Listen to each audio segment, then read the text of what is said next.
দুপুর 12টায় আসানসোলের পোলো গ্রাউন্ডে প্রচার সভা করবেন, সেই ছবি আপনারা দেখতে পাচ্ছেন। দুপুর 2টায় সিউড়ি পুলিশ লাইনের চাঁদমারি মাঠে জনসভা করবেন প্রধানমন্ত্রী। বৃহস্পতিবার দুপুরে আসানসোলের প্রাণকেন্দ্র এই পোলো গ্রাউন্ডেই সভা করতে আসছেন দেশের প্রধানমন্ত্রী নরেন্দ্র মোদী। এই মুহূর্তে প্রদীপ দেখাচ্ছে যে যুদ্ধকালীন তৎপরতায় শেষ মুহূর্তের কাজ চলছে এবং যাতে কোনো রকমের কোনো ত্রুটি না থাকে তার জন্য পুরো নিরাপত্তার চাদরে মুড়ে ফেলে দেওয়া হয়েছে গোটা আসানসোল শহরকে।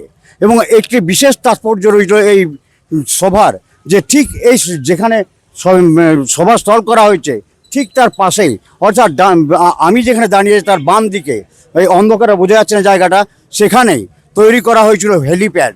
কিন্তু শেষ মুহূর্তে এয়ারফোর্সের যারা আধিকারিক তারা এসে পরে সেই জায়গাটিকে নাকচ করে দেন, বাতিল করে দেন এবং তাদের স্পষ্ট দাবি ওখানে কিন্তু নামানোর একটা ল্যান্ড করার একটা ঝুঁকি রয়ে গেছে।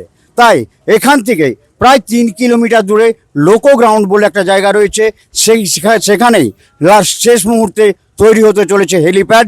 সেখানেই প্রধানমন্ত্রীর চপার নামার কথা এবং সেখান থেকে রাস্তা ধরে তিনি বাই রোড এখানে এসে পৌঁছাবেন এবং সভাকে সম্বোধিত করবেন। ক্যামেরায় প্রদীপ রায়ের সাথে কৌশিক গাতাইত, এবিপি আনন্দ, আসানসোল।